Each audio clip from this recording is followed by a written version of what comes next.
Sesepuh Wali Songo. Setelah Syekh Maulana Malik Ibrahim wafat, maka Sunan Ampel diangkat sesepuh Wali Songo sebagai mufti atau pimpinan agama Islam setanah Jawa. Beberapa murid dan putra Sunan Ampel sendiri juga menjadi anggota Wali Songo. Mereka adalah Sunan Giri, Sunan Bonang, Sunan Derajat, Sunan Kalijaga, Sunan Muria, Sunan Kota atau Raden Patah, Sunan Kudus, dan Sunan Gunung Jati. Raden Patah atau Sunan Kota memang pernah menjadi anggota Wali Songo menggantikan kedudukan salah seorang wali yang meninggal dunia. Dengan diangkatnya Sunan Ampel sebagai sesepuh, maka para wali lain tunduk patuh kepada kata-katanya, termasuk fatwa beliau dalam memutuskan peperangan dengan pihak Majapahit. Para wali yang lebih muda mengingkap agar tahta Majapahit direbut dalam tempo secepat-cepatnya, tetapi Sunan Ampel berpendapat bahwa masalah tahta Majapahit tidak perlu diserang secara langsung, karena kerajaan besar itu sesungguhnya sudah keropos dari dalam, tak usah diserang oleh Demak Bintaro pun sebenarnya Majapahit akan segera runtuh. Para wali yang lebih muda menganggap Sunan Ampel terlalu lamban dalam memberikan nasihat kepada Raden Patah. Mengapa Ramanda berpendapat demikian? Tanya Raden Patah yang terhitung menantunya sendiri. Mengapa aku tidak ingin di kemudian hari orang menuduh Raja Demak Bintoro yang masih putra Raja Majapahit Prabu Kertabumi telah berlaku durhaka, yaitu berani menyerang ayah andanya sendiri?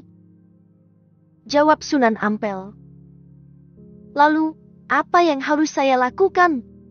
Kau harus sabar menunggu sembari menyusun kekuatan. Ujar Sunan Ampel. Tak lama lagi Majapahit akan runtuh dari dalam. Diserang adipati lain. Pada saat itulah kau berhak merebut hak warismu selaku putra Prabu Kertabumi. Majapahit diserang adipati lain. Apakah saya tidak berkewajiban membelanya? Inilah ketentuan Tuhan. Sahut Sunan Ampel. Waktu kejadiannya masih dirahasiakan. Aku sendiri tidak tahu persis kapankah peristiwa itu akan berlangsung. Yang jelas bukan kau adipati yang menyerang Majapahit. Sunan Ampel adalah tersebut memang terbukti. Di kemudian hari ternyata ada orang-orang pembenci Islam memutarbalikan fakta sejarah. Mereka menuliskan bahwa Majapahit jatuh diserang oleh kerajaan Demak Bintaro, yang rajanya adalah putra Raja Majapahit sendiri. Dengan demikian, Raden Patah dianggap sebagai anak durhaka. Ini dapat Anda lihat dalam serat Darmo Gandul maupun sejarah yang ditulis oleh sarjana Kristen pembenci Islam. Raden Patah dan para wali lainnya akhirnya tunduk patuh pada fatwa Sunan Ampel. Tibalah saatnya Sunan Ampel wafat pada tahun 1478 M. Sunan Kalijaga diangkat sebagai penasihat bagian politik Demak. Sunan Giri diangkat sebagai pengganti Sunan Ampel sebagai mufti, pemimpin para wali dan pemimpin agama setanah Jawa, sesepuh yang selalu dimintai pertimbangannya. Setelah Sunan Giri diangkat sebagai mufti, sikapnya terhadap Majapahit berubah. Ia menyetujui usul aliran Tuban untuk memberi fatwa kepada Raden Patah agar menyerang Majapahit. Mengapa Sunan Giri bersikap demikian? Karena pada tahun 1478 kerajaan Majapahit diserang oleh Prabu Ranawijaya atau Girindrawardhana dari Kadipaten Kediri atau Keling. Dengan demikian, sudah tepatlah jika Sunan Giri menyetujui penyerangan Demak atas Majapahit. Sebab pewaris tata kerajaan Majapahit adalah Raden Patah selaku putra Raja Majapahit yang terakhir. Demak kemudian bersiap-siap menyusun kekuatan. Namun belum lagi serangan dilancarkan. Prabu Ranawijaya keburu tewas diserang oleh Prabu Udara pada tahun ke-1498. Pada tahun 1512 Prabu Udara selaku Raja Majapahit merasa terancam kedudukannya karena melihat kedudukannya Demak yang didukung Giri Kedaton semakin kuat dan mapan. Prabu Udara khawatir jika terjadi peperangan akan menderita kekalahan, maka dia minta bekerja sama dan minta bantuan Portugis di Malaka. Padahal putra mahkota Demak Pati Unus pada tahun 1511 telah menyerang Portugis di Malaka. Sejarah telah mencatat bahwa Prabu Udara telah mengirim utasan ke Malaka untuk menemui Alfonso d'Albuquerque untuk menyerahkan hadiah berupa 20 genta gamelan, sepotong kain panjang bernama B. Rami tenunan Kambayat, 13 batang lembing yang ujungnya berbesi dan sebagainya.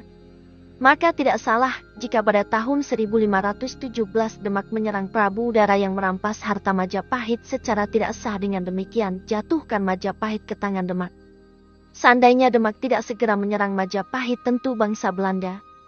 Setelah Majapahit jatuh, pusaka kerajaan diboyong ke Demak Bintoro, termasuk mahkota rajanya. Raden Patah diangkat sebagai Raja Demak yang pertama.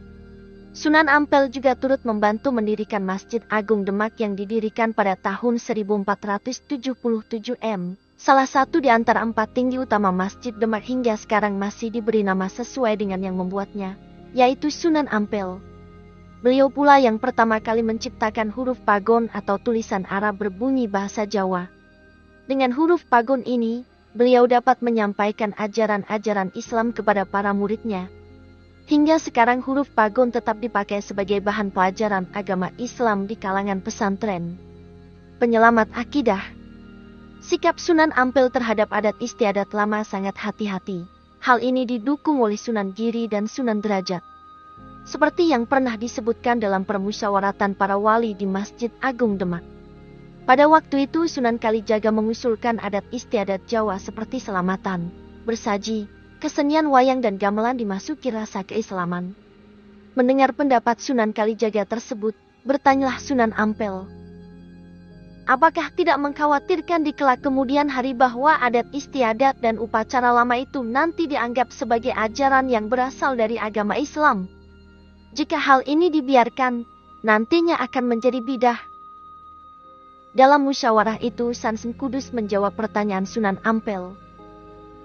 Saya setuju dengan pendapat Sunan Kalijaga bahwa adat istiadat lama yang masih bisa diarahkan kepada agama tauhid maka kita akan memberinya warna Islami.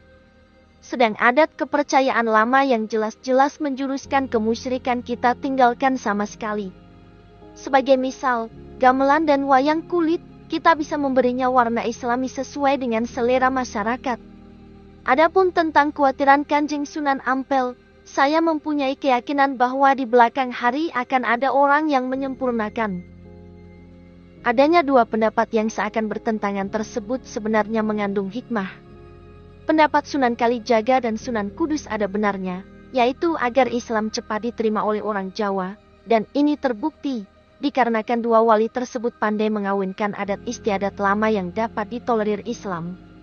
Pada prinsipnya mereka mau menerima Islam lebih dahulu dan sedikit demi sedikit, kemudian mereka akan diberi pengertian akan kebersihan tauhid dalam imam mereka. Sebaliknya, adanya pendapat Sunan Ampel yang menginginkan Islam harus disiarkan dengan murni dan konsekuen juga mengandung hikmah kebenaran yang hakiki, sehingga membuat umat semakin berhati-hati menjalankan syariat agama secara benar dan bersih dari segala macam bidah. Inilah jasa Sunan Ampel yang sangat besar. Dengan peringatan inilah beliau telah menyelamatkan akidah umat agar tidak tergelincir ke lembah musyrik. Sunan Ampel wafat pada tahun 1478 m. Beliau dimakamkan di sebelah barat Masjid Ampel.